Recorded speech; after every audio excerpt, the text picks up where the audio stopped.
اب میرے بھائیوں سورہ الاحزاب کی آیت نمبر 9 سے آن ورڈ 27 نمبر آیت تک ان ڈیٹیل جو ہے وہ غزوہ احد کے اوپر لائیو کمنٹری آ رہی ہے.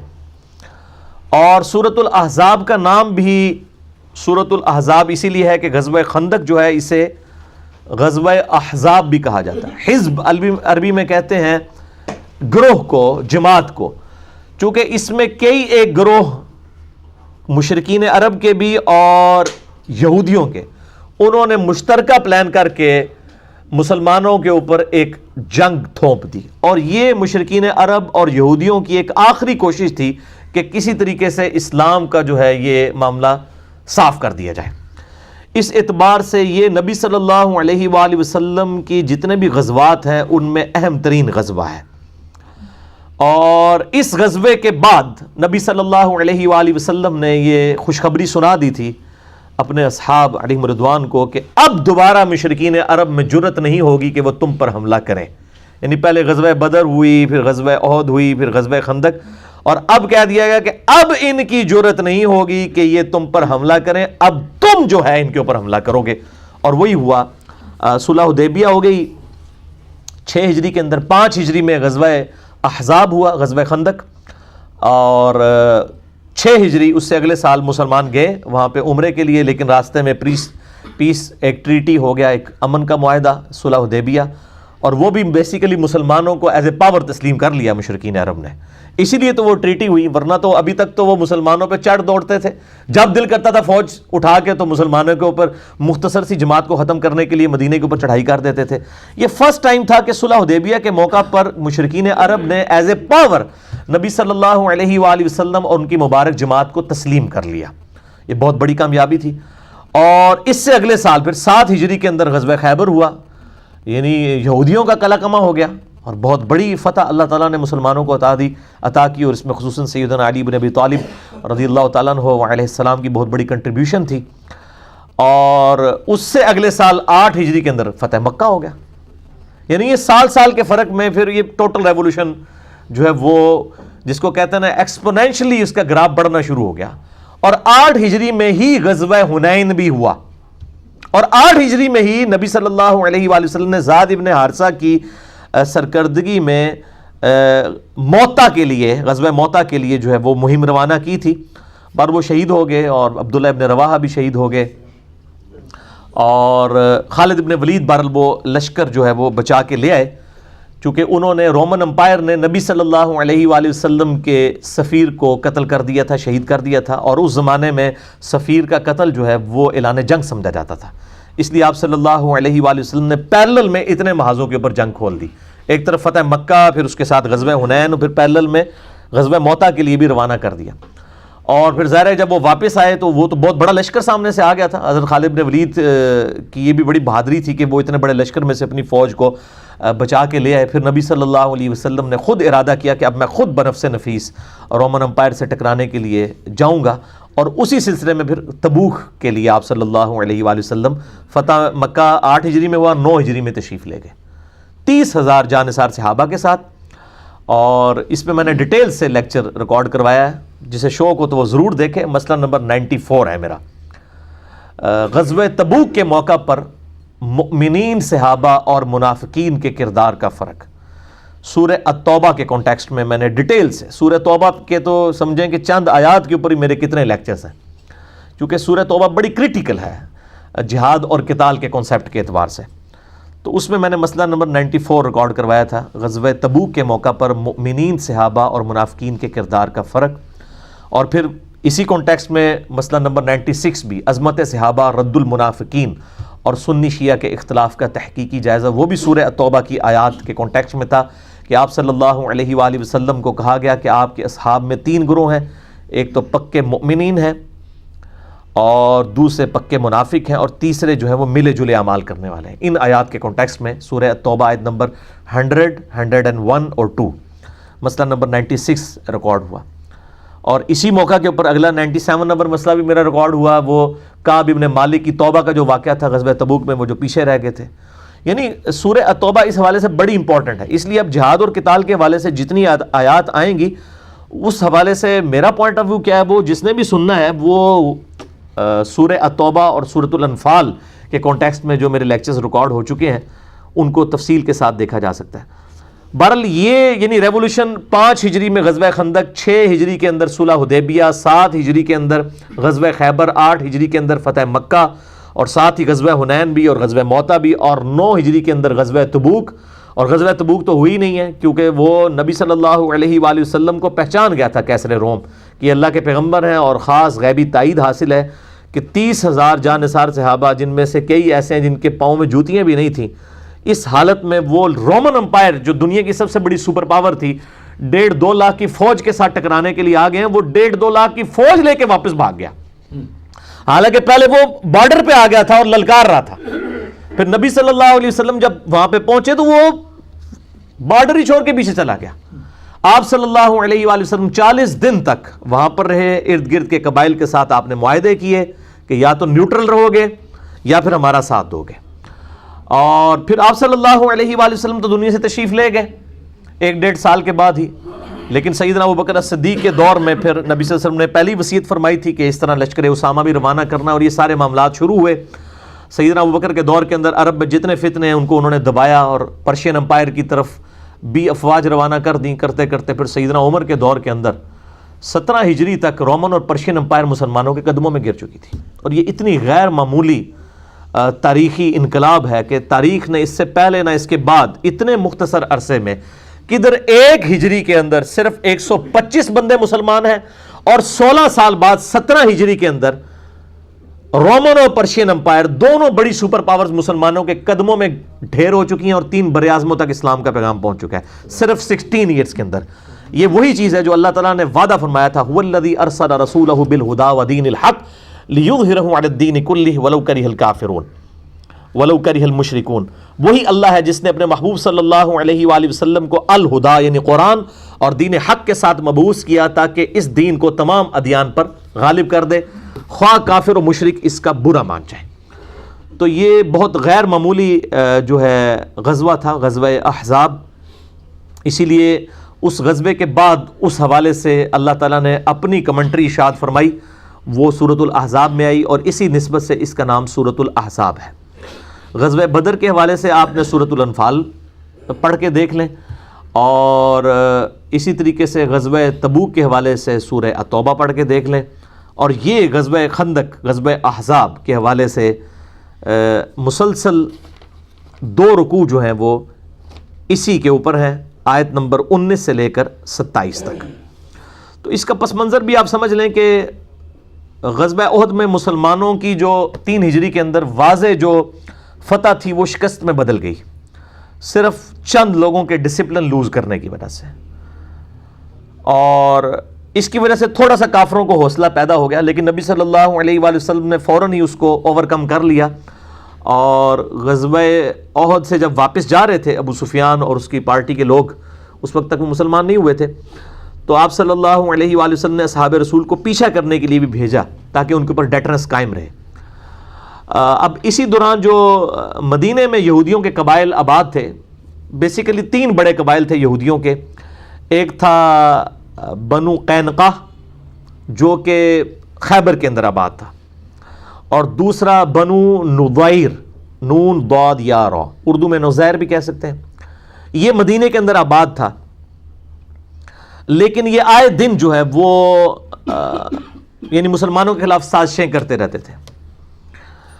تو اس کا جو سردار تھا حیی ابن اخطب، یہ وہی ہے جن کی بیٹی ہیں سیدہ صفیہ رضی اللہ تعالی عنہا وسلام اللہ علیہا، جو ام المؤمنین ہیں۔ تو وہ نبی صلی اللہ علیہ وسلم کی بیوی بعد میں بنی۔ ان کے اوپر بھی میرا پورا کلپ جو کافروں کے اعتراضات ہیں سیدہ صفیہ کے نکاح کے حوالے سے، وہ آپ لکھیں تو میرا یوٹیوب کے اوپر کلپ بھی کھل جائے گا۔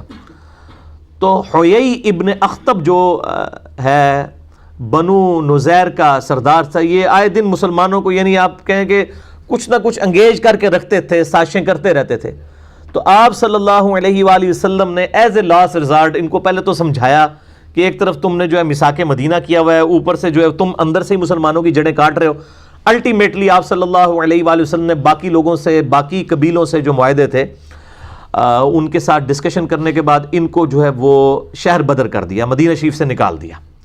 اب یہ بھی جا کے خیبر کے یہودیوں کے ساتھ، بنو قینقاع کے ساتھ جا کے آباد ہو گئے، اور تیسرا قبیلہ جو تھا وہ بنو قریظہ تھا، اور وہ مدینے کے اندر ہی آباد تھا، ان کے ساتھ مسلمانوں کا معاہدہ تھا اور وہ اس معاہدے کی پاسداری بھی کیا کرتے تھے، ان کو مدینے سے نہیں نکالا گیا۔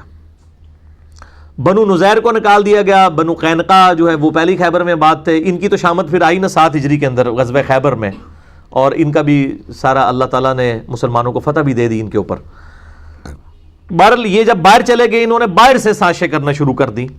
جو مشرکین عرب کے قبیلے تھے، بنو اسد، بنو غطفان اور دوسرے قبائل کے ساتھ، اور ادھر سے جو ہے وہ ابو سفیان اور ان لوگوں کو خطوط لکھ کے کہ جی ایک بار ہم سب کے سب جمع ہو کے مسلمانوں کو، چونکہ ان کو نظر آ رہا تھا اب یہ نئی ایک پاور لانچ ہو رہی ہے، اور قبائلی سسٹم کے اندر وہ ہر قبیلہ جو اپنی پاور کو قائم رکھنا چاہتا تھا، انہوں نے کہا یہ تو اب ایک اس اتنے ڈائنامک انداز میں پاور لانچ ہو رہی ہے، اور یہاں پہ جو سردار ہے وہ صرف سردار نہیں ہے بلکہ اس کے لیے لوگ جان چھڑکتے ہیں، اس کو پیغمبر مانتے ہیں اللہ کا، سیدنا محمد رسول اللہ صلی اللہ علیہ وآلہ وسلم کو۔ انہوں نے کہا جی ایک آخری کوشش کرتے ہیں، مسلمانوں کا جو ہے نا یہ معاملہ جو ہے ہمیشہ کے لیے ختم کر دیا جائے۔ تو انہوں نے بنو نضیر انہوں نے سازشیں کرنی شروع کر دیں مسلمانوں کے خلاف، اور مشرکین عرب کو بھی اکٹھا کر کے، اسی لیے اسے غزوہ احزاب کہا جاتا ہے۔ اس میں 1 درجن سے زیادہ جو ہے عرب کے قبائل جو ہیں وہ شامل ہوئے مسلمانوں کے خلاف۔ اب ظاہر ہے کہ نبی صلی اللہ علیہ وآلہ وسلم ایک صرف ریلیجس لیڈر نہیں تھے، آپ ایک بہت اچھے پولیٹیشین بھی تھے اور ایک بہت اچھے فوجی جرنیل بھی تھے، اور آپ صلی اللہ علیہ وآلہ وسلم سارے معاملات کو پیرلل میں لے کے چل رہے تھے۔ آپ کو پتہ چل گیا کہ یہ ساری سازشیں کر رہے ہیں، تو آپ صلی اللہ علیہ وآلہ وسلم نے صحابہ کرام علیہم رضوان سے اوس اور خزرج جو مین قبائل تھے مدینے کے، اوس کے سردار سیدنا سعد ابن معاذ اور خزرج کے سیدنا سعد ابن عبادہ رضی اللہ تعالی عنہما، ان سے مشورہ کیا اور باقی لوگوں سے مشورہ کیا کہ اب ہمیں کیا کرنا چاہیے۔ بہرحال کنسنسس کے ساتھ سیدنا سلمان فارسی رضی اللہ تعالی عنہ علیہ السلام، جو پرشین امپائر میں سے ہجرت کر کے فارس میں سے یہاں پہ آئے ہوئے تھے، انہوں نے مشورہ دیا کہ ہم وہاں پر جنگوں کے لیے اپنے مخالفین کا راستہ روکنے کے لیے خندق کھودتے ہیں، تو خندق کھود کر مدینہ کا دفاع کیا جائے، مدینے سے باہر نکل کے ان سے نہ لڑا جائے، کیونکہ یہ تعداد میں وہ 10,000 کے قریب تھے، مسلمان تو صرف 3,000 تھے، تو ان 10,000 کا مقابلہ اس طریقے سے کرنا بہت مشکل ہے۔ اور پھر جغرافیکلی جو ہے وہ آپ سمجھ لیں کہ ان کی لوکیشن ایسی تھی مسلمانوں کی، مدینہ شریف کی، کہ شمال کی طرف ہی خندق کھودنی پڑی، باقی مسلمانوں کی پشت پہ یعنی جنوب والی سائڈ کے اوپر اونچے اونچے پہاڑ تھے، اسی طریقے سے لیفٹ سائڈ کے اوپر بھی جو ہے وہ یعنی مغرب کی طرف بھی چٹیل پہاڑ تھے، وہاں سے کوئی جنگی مہم روانہ نہیں کی جا سکتی تھی، اور اسی طریقے سے جو یعنی مغرب والی سائڈ پہ، اور جو مشرق والی سائڈ ہے اس کے اوپر قبائل آباد تھے جن کے ساتھ مسلمانوں کے معاہدے تھے، انہی قبائل میں سے ایک بنو قریظہ بھی تھا۔ یہاں سے بھی خطرہ کوئی نہیں تھا کہ یہاں سے کوئی حملہ کرے گا، یہاں پہ ان کے بڑے بڑے قلعے تھے، الا یہ کہ کوئی قبیلہ یہاں سے بدعہدی کر دیتا، اور وہی ہوا، بنو قریظہ نے بدعہدی کر دی، یعنی مسلمان بالکل سیف تھے، صرف شمال والی سائڈ کے اوپر انہوں نے ایک خندق کھودنی تھی۔ اور اس حوالے سے آپ نے یہ پورا نقشہ اگر وغیرہ دیکھنا ہو تو جو مولانا مودودی رحمہ اللہ تعالیٰ نے تفہیم القرآن لکھی ہے وہ کمال ہے، انہوں نے ساتھ ساتھ ساری چیزیں یہ اس کانٹیکسٹ میں بیان کی ہیں۔ اور اگر آپ نے پریکٹیکلی چیز دیکھنی ہے تو عمر سیریز دیکھیں، میں بار بار کہتا ہوں قطر والوں نے اتنا بڑا کام کر دیا ہے کہ پوری اسلامک ریولوشن نبی صلی اللہ علیہ وآلہ وسلم کے اعلان نبوت سے 6 سال قبل سے سٹارٹ کر کے سیدنا عمر رضی اللہ تعالیٰ عنہ علیہ السلام کو سینٹرڈ کرتے ہوئے رومن اور پرشین امپائر کے گرنے تک ٹل سیدنا عمر کی شہادت تک، یہ پوری ویڈیو ریکارڈنگ 30 ایک ساتھ میں عمر سیریز انگلش سب ٹائٹل کے ساتھ آ چکی ہے، بلکہ ایک آدھ کلپ ہم نے جو ہے وہ اردو میں بھی اس کو سب ٹائٹل کے ساتھ چڑھایا تھا، یوٹیوب والے تو اس کو بین کر دیتے ہیں کاپی رائٹس کی وجہ سے، باقی فیس بک پہ الحمدللہ ملینز آف پیپل تک وہ ہمارا کلپ پہنچا ہے۔ اور وہ ایک واقعہ سیدنا عمر کی زندگی کا ہم نے اس میں جو ہے وہ اسی میں سے فلم میں سے نکالا تھا، بہت کمال کام کیا ہے۔ اور اس فلم کے جو کنسلٹنٹ کوئی عام نتھو خیرے لوگ نہیں ہیں، بلکہ انٹرنیشنل لیول پہ جو مسلمانوں کے علماء ہیں، یوسف القرضاوی صاحب مفتی اعظم قطر، 90 سال کے قریب ان کی عمر ہے، مولانا مودودی رحمہ اللہ تعالیٰ کا جنازہ بھی انہوں نے پڑھایا تھا، اور ان کے شاگرد ہیں ڈاکٹر علی سلابی، جنہوں نے سیدنا ابوبکر، عمر، عثمان و علی رضی اللہ عنہم اجمعین پہ اتنی موٹی جو ہے عربی میں کتابیں ان کی بایوگرافی پہ لکھی ہیں، اور آج دارالاسلام پبلیکیشن انہی کتابوں کو اردو میں ٹرانسلیٹ کر کے وہ مارکیٹ میں لے کے آئے. ڈاکٹر علی سلابی، ان کی عمر تقریباً 55 سال کے قریب ہے، یہ یوسف القرضاوی کے شاگرد ہیں. یہ دو بڑے ہسٹورین اور ورلڈ لیول پہ مسلمانوں کے علماء ہیں جن کی کنسلٹنسی کے ساتھ یہ عمر سیریز جو ہے وہ بنائی گئی ہے تاکہ اس میں کوئی غلط چیز نہ ہو لانچ. بہرحال اس میں یہ پوری ریولوشن آپ کو نظر آئے گی، اور یہ غزوہ خندق والا معاملہ بھی انہوں نے پورے کا پورا اس میں یعنی فلمایا ہے. تو سیدنا سلمان فارسی رضی اللہ تعالیٰ عنہ علیہ السلام کے مشورے کے ساتھ خندق کھودی گئی. کافی چوڑی خندق تھی، ایون یعنی گھوڑے کو بھی اگر کوئی ضرب لگا کے بھگا کے بھی اس کو پار کرنا چاہتا تو پار نہیں کر سکتا تھا. اور آج بھی مدینہ شریف میں اس خندق کے کچھ آثار موجود ہیں. جو لوگ یعنی مدینہ شریف کی ہسٹوریکل جگہوں کا وزٹ کرنا چاہتے ہیں، وہ مسجد نبوی کے باہر ٹیکسی ڈرائیورز کھڑے ہوتے ہیں، وہ آپ کو ان جگہوں کے اوپر لے جاتے ہیں. ابھی بھی اس خندق کے کچھ آثار باقی ہیں. اتنے چٹیل پہاڑوں میں اس زمانے کے اندر خندق کا کھودنا یہ بہت مشکل کام تھا. بہرحال مسلمانوں نے الحمدللہ جو ہے وہ تقریباً 12 سے 15 دن لگا کے یہ خندق کھود لی، اور یہ سائڈ بھی. اور عرب کے لوگوں کو پتہ ہی نہیں تھا کہ یعنی مسلمانوں نے مدینہ شریف کا دفاع کس طریقے سے کیا. ان کے تو ذہن و وہم و گمان میں بھی یہ طریقہ موجود نہیں تھا. وہ تو جب آئے تو ایک دم وہ ششدر رہ گئے کہ اب ان کے ساتھ کیا کریں، اور ان کو مجبوراً باہر ہی پڑاؤ ڈالنا پڑا. اور اب ظاہر ہے کہ اس طرف تو آ نہیں سکتے تھے، وہ اتنی بڑی خندق کو پھلانگے ہی نہیں جا سکتا تھا. خندق کے اندر ہی گریں گے، گر گئے تو اوپر سے ان کو تو صرف پتھر مار کے مارا جا سکتا تھا. تو تقریباً 25 دن تک انہوں نے پڑاؤ کیا، اور سخت سردیاں تھیں. اور پھر آپ کو پتہ ہے سردیاں ہوں ریگستانی علاقے کی تو رات کے وقت تو لگ پتہ جاتا ہے جنہوں کے اندر ہے. تو بہرحال اللہ تعالیٰ نے غیبی مدد فرمائی، پھر ٹھنڈی ہوائیں چلیں، ان کے خیمے تک اکھڑ گئے سردی کی وجہ سے. وہ 25 دن کے پڑاؤ کے بعد جو ہے وہ وہاں سے چلے گئے، اور اللہ تعالیٰ نے بغیر جنگ کے مسلمانوں کو فتح عطا فرمائی. لیکن یہ اتنی مشکل غزوہ تھا کہ یعنی اللہ تعالیٰ نے اتنے جس کو کہتے ہیں نا شدید الفاظ کے ساتھ کسی اور غزوے کا ذکر نہیں کیا جتنا سورۃ الاحزاب میں غزوہ خندق کا ذکر کیا ہے کہ یہ مسلمانوں کو اللہ تعالیٰ بات ہے ہم نے ہلا کے رکھ دیا. اتنی بڑی آزمائش ان کے اوپر ڈالی. اور یہاں پر مومنین اور منافقین کا فرق بالکل ظاہر ہو گیا، کیونکہ موت سامنے نظر آ رہی تھی. تو منافقین جو ہیں وہ ان کا نفاق کھل کے ان کی زبانوں سے نکلنا شروع ہو گیا. اسی کا ذکر آپ ان آیات میں سنیں گے بھی کہ یار یہ تو نبی صلی اللہ علیہ وسلم نے اور اللہ نے نعوذ باللہ ہمارے ساتھ جھوٹے جو ہے وہ وعدے کیے تھے، اور یہ تو جناب موت ہمارے گلے پڑ گئی ہے، ہماری بیویاں بھی پیچھے مطلب وہ بے آسرا ہو جائیں گی، اور ہمارے لیے تو ٹوائلٹ جانا مشکل ہو گیا ہے. اور یہ نبی جو ہے میں کہہ رہا ہے کہ رومن اور پرشین امپائر گریں گی، کیونکہ وہ دلائل النبوہ امام بیہقی کی کتاب میں آتا ہے نا، مسند احمد میں بھی آتا ہے کہ ایک اسی خندق کے موقع پر ایک پتھر نہیں ٹوٹ رہا تھا، بہت بڑا پتھر. تو نبی صلی اللہ علیہ وسلم کو آ کے شکایت کی گئی، تو آپ صلی اللہ علیہ وسلم نے اس پہ 3 دفعہ کدال مارا اور وہ ریزہ ریزہ ہو گیا. پہلی دفعہ جب کدال مارا تو آپ صلی اللہ علیہ وآلہ وسلم کے لیے ایک روشنی ظاہر ہوئی، صحابہ نے نہیں وہ دیکھی، یعنی آپ صلی اللہ علیہ وسلم کو ظاہر ہوئی. پھر دوسری دفعہ، تیسری دفعہ، پھر آپ صلی اللہ علیہ وآلہ وسلم نے فرمایا کہ 3 دفعہ روشنی میرے لیے ظاہر ہوئی. ہر دفعہ جو میں نے کدال مارا، پہلی دفعہ اللہ تعالیٰ نے مجھے رومن امپائر عطا فرما دیے، اس کے خزانے جو ہیں وہ اللہ تعالیٰ نے مجھے عطا فرما دیے. دوسری دفعہ مارا، فرمایا اللہ نے مجھے پرشیا بھی عطا فرما دیا، دوسری سپر پاور بھی گئی. اور تیسری دفعہ فرمایا اللہ نے مجھے یمن بھی عطا فرما دیا. اور منافقین جو تھے اوپر سے کلمہ گو مذاق اڑا رہے تھے کہ ہم تو ٹائلٹ جانے سے مجبور ہوئے ہیں، اور یہ پیغمبر ان کو کہہ رہا ہے کہ رومن اور پرشین امپائر گرے گی، یہاں تو یہ ان عرب کے قبائل کا مقابلہ نہیں کر پا رہے، تو یہ رومن اور پرشین امپائر کیسے یعنی گرائیں گے. حالانکہ یہ 5 ہجری کا واقعہ ہے، 12 سال کے اندر رومن اور پرشین امپائر گر گئی تھی. یہ اللہ تعالیٰ کی ایک غیر معمولی مدد تھی نبی صلی اللہ علیہ وآلہ وسلم اور آپ کے جانثار صحابہ کرام علیہم رضوان کے ساتھ. تو بہرحال اس خندق کو کراس نہیں کر سکتا تھا. بہرحال ایک شخص تھا عمر ابن عبد ود، یہ عرب کا ایک مشہور جو سمجھ لیں کہ آپ جنگجو انسان تھا. اس کے بارے میں مشہور تھا کہ یہ 100 آدمیوں سے اکیلا لڑ سکتا ہے، اتنی تیز یہ تلوار چلاتا تھا، اور یہ کسی میدان جنگ میں کبھی اس کو مات نہیں ہوئی تھی. جب بھی کسی سے لڑا اس نے اس کو قتل کیا. اور یہ یعنی 90 سال اس وقت اس کی عمر ہو چکی ہوئی تھی. یہ بھی مشرکین عرب کی طرف سے مسلمانوں کے لیے کے خلاف لڑنے کے لیے آیا. اس نے جو ہے وہ اپنے گھوڑے کو جو ہے وہ ایڑی لگائی اور خندق پھلانگ کے دوسری طرف آ گیا. اب آ کے وہ للکار رہے کہ کوئی ہے آ کے میرا مقابلہ کرے. کسی کی جرت نہیں ہوئی کہ وہ اس شخص کے سامنے آئے, کیونکہ اس شخص کے سامنے آنے کا مطلب موت تھا. 3 دفعہ اس نے للکارا. نبی صلی اللہ علیہ وسلم کے صحابہ میں سے صرف سیدنا علی تھے جنہوں نے 3 دفعہ اٹھ کے اس کا مقابلہ کرنے کے لیے چیلنج کو قبول کیا, لیکن 3 دفعہ نبی صلی اللہ علیہ وسلم نے ان کو ہاتھ سے پکڑ کے بٹھا دیا کہ تم نے نہیں اٹھنا. ظاہر ہے وہ سیدنا علی کی ایک فضیلت باقی لوگوں کے اوپر ظاہر کرنی تھی کہ یہ اتنی دلیری دکھا رہا ہے, اور کوئی شخص نہیں اٹھا. 3 دفعہ سیدنا علی اٹھنے لگے, نبی صلی اللہ علیہ وسلم نے بازو سے پکڑ کے بٹھا دیا.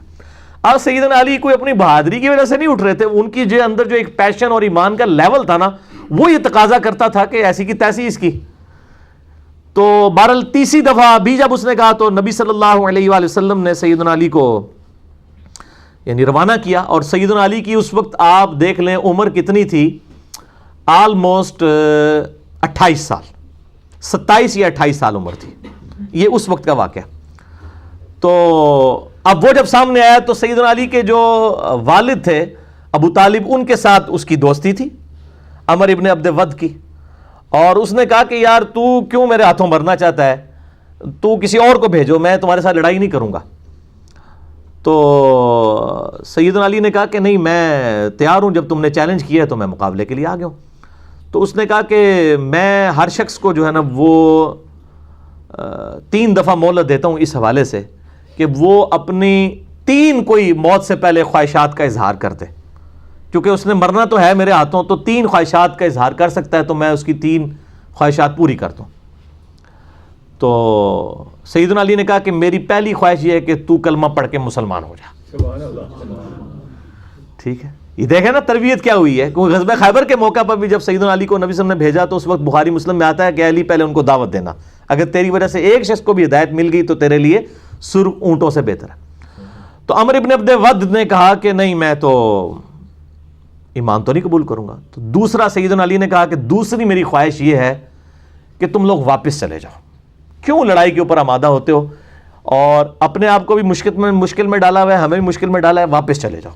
اس نے کہا ہم تو لڑنے کے لیے آئے, واپس کیوں جائیں. اور تیسری خواہش پھر سیدنا علی نے کہا کہ میرے ساتھ لڑائی کرنے کے لیے تیار ہو جاؤ. یہ تیسری خواہش سیدنا علی نے کی. ٹھیک ہے, تو بہرحال ایک وار کے اندر ہی اس کا کام تمام کر دیا سیدنا علی رضی اللہ تعالیٰ عنہ نے, اور اس کو جہنم واصل کر دیا عمر ابن عبد ود کو. یہ بہت بڑا ایک واقعہ تھا, اور اس کی اتنی ڈیٹرس پڑی مشرکین عرب کے اوپر کہ ان کے پاؤں پھر لڑکھڑا گئے, پھر کسی نے جرت نہیں کی دوبارہ خندق کو کراس کرنے کی. کیونکہ ظاہر ہے جب ان کا سب سے بڑا جرنیل جس کے اوپر ان کو مان تھا, تو وہ ایک 27 سال کے لڑکے کے ہاتھوں مارا جاتا ہے, ظاہر ایک ینگ ایج کا بندہ, تو وہ پھر اللہ تعالیٰ کی طرف سے غیبی مدد بھی آ گئی. یعنی موسم کی سردی, پھر خیموں کی وجہ سے اکھڑنا, خیموں کا اکھڑنا, ہواؤں کے چلنے کی وجہ سے یہ سارے کے سارے معاملات ہوئے. اسی دوران اللہ تعالیٰ نے غیبی مدد مسلمانوں کے ساتھ اس حوالے سے کی کہ بنی جو غطفان تھا اس میں سے ایک شخص تھا نعیم بن مسعود رضی اللہ تعالیٰ عنہ علیہ السلام, انہوں نے اسلام قبول کر لیا, لیکن انہوں نے اپنے اسلام کا اظہار کسی سے نہیں کیا. چپ کر کے نبی صلی اللہ علیہ وآلہ وسلم کے خیمے میں آئے اور کہا یا رسول اللہ صلی اللہ علیہ وآلہ وسلم, میں آپ کو اللہ کا پیغمبر مانتا ہوں, آپ میرے ذمہ کوئی کام لگائیں کہ اس جنگ کی صورتحال میں کوئی ایسا کردار ادا کر دوں کہ یہ جنگ ٹل جائے. اور اس نے ایک یعنی مشورہ سامنے رکھا, اور ظاہر ہے کہ جنگ تو ہے ہی دھوکے کا نام, صحیح بخاری و مسلم میں حدیث موجود ہے. ظاہر ہے کہ وہ جنگ کے اندر یہ معاملات کرنے پڑتے ہیں. بال یہ جو کہا جاتا ہے نا محبت اور جنگ میں ہر چیز جائز ہے, یہ غلط ہے. محبت تو غیر محرم عورت کے ساتھ بغیر نکاح کے رشتے کے ویسے ہی حرام ہے. تو محبت تو صرف بیوی کے ساتھ کی جا سکتی ہے, بچوں کے ساتھ, ماں باپ کے ساتھ جو رشتے ہیں. تو جنگ کے اندر البتہ جنگ دھوکے کا نام ہے, اس پہ دھوکہ دیا جا سکتا ہے, لیکن دھوکے میں بھی یعنی کوئی عہد کی خلاف ورزی نہیں کی جا سکتی. وہ مسئلہ نمبر 87 میرا ریکارڈڈ ہے اسلامی ڈیموکریسی کے اوپر اور اسلامی حکومت کو چلانے کے جو 3 بنیادی اصول ہیں اس حوالے سے. تو اب نعیم ابن مسعود رضی اللہ تعالیٰ عنہ نے بال کنسنسس کے ساتھ ان کا ایک مشورہ تھا, آپ صلی اللہ علیہ وآلہ وسلم نے پسند فرمایا, اور یہ سب کچھ عمر سیریز میں انہوں نے فلمایا ہے اور آپ کو اس زمانے میں پہنچا دیا جی انہوں نے. اور غزوہ خندق میں وہ کس طریقے سے معاملات. بنو قریظہ جو تھے ان کو جو ہے وہ مشرکین عرب نے اور یہودیوں نے مل کے کہا کہ بھئی ہم نے جنگ تو جیتی جانی ہے، تو تم لوگ جو ہے نا ہمارا ساتھ دو اور نبی صلی اللہ علیہ وسلم کے ساتھ بد عہدی کرو، اس طرح سے ہمیں انٹر ہونے دو تاکہ جو ہے وہ ہم ان کو ختم کریں، اس کے بعد مدینہ کے حاکم تم بن جاؤ گے۔ انہوں نے جو ہے وہ بد عہدی کر دی مسلمانوں کے ساتھ، اور ظاہر ہے یہ سیدھی سیدھی مسلمانوں کی موت تھی ان کا بد عہدی کرنا، کیونکہ پھر تو وہاں سے کافر جب انٹر ہو جاتے تو مسلمان اس کے لیے تیار ہی نہیں تھے۔ یعنی یہ سائیڈ تھی آپ سمجھ لیں مشرق والی، شمال کی طرف خندق کھودی ہوئی تھی، مشرق کی طرف بنو قریظہ اور باقی قبائل تھے، اور مغرب والی سائیڈ کے اوپر اور پیچھے جنوب اس طرف چٹیل پہاڑ تھے، یہاں سے تو خطرہ نہیں تھا۔ بنو قریظہ کی بد عہدی جو ہے نبی صلی اللہ علیہ وآلہ وسلم تک خبر پہنچ گئی کہ یہ تو مطلب اندر خانے کچھ کر رہے ہیں۔ آپ صلی اللہ علیہ وآلہ وسلم نے جو ہے وہ سعد ابن عبادہ کو اور کچھ اور لوگوں کو، ابو عبیدہ ابن جرح کو، ان لوگوں کو بھیجا کہ جا کے یہ یعنی تحقیق کرو، اور پھر آپ نے فرمایا کہ دیکھنا یہ ڈائریکٹلی مجھے ہی آ کے کان میں بتانا، اگر مسلمانوں کو پتہ چلا کہ انہوں نے بد عہدی کی ہے تو شاید ان کے حوصلے پست نہ ہو جائے۔ تو آپ صلی اللہ علیہ وآلہ وسلم کو انہوں نے اشارتاً آ کے بتا دیا کہ یہ تو انہوں نے بد عہدی کر دی ہے۔ تو اسی دوران اللہ تعالیٰ نے غیبی مدد کی، نعیم ابن مسعود والی رضی اللہ تعالیٰ عنہ، ان کو ابھی لوگوں کو نہیں پتا تھا کہ مسلمان ہو چکے ہیں۔ انہوں نے کیا کیا، یہ بنو قریظہ کے پاس چلے گئے اور ان کو جا کے کہا کہ دیکھو میں تمہارا بڑا ہمدرد ہوں، تم سے میری پہلے کی دوستی ہے۔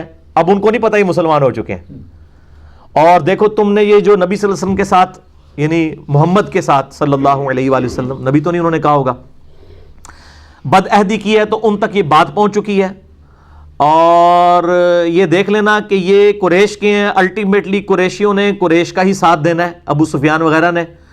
جنگ اگر یہ لوگ ختم ہو گئی، جنگ اسٹیبلش نہ ہوئی، یہ واپس چلے گئے، تو پیچھے مسلمانوں نے تمہارا کچومر نکال دینا ہے۔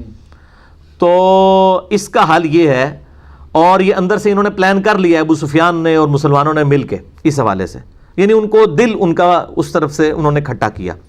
تو اس کا حل یہ ہے کہ تم جو ہے وہ مشرکین عرب سے یہ کہو کہ اپنے 8-10 جو سردار ہیں نا وہ ہمارے حوالے کرو رہن کے طور پر، کیونکہ کل کو تم لوگ تو چلے جاؤ گے، مسلمانوں نے پیچھے ہمارا چومر نکال دینا ہے، کیونکہ ہماری بد عہدی کی خبر پہنچ چکی ہے، اور بد عہدی کے اوپر ظاہر ہے کہ نہیں چھوڑا جائے گا۔ اس وقت تو قبائل یعنی سیدھی سیدھی موت تھی، وہ دونوں میں سے ایک کی موت ہو سکتی تھی نا بد عہدی کی وجہ سے۔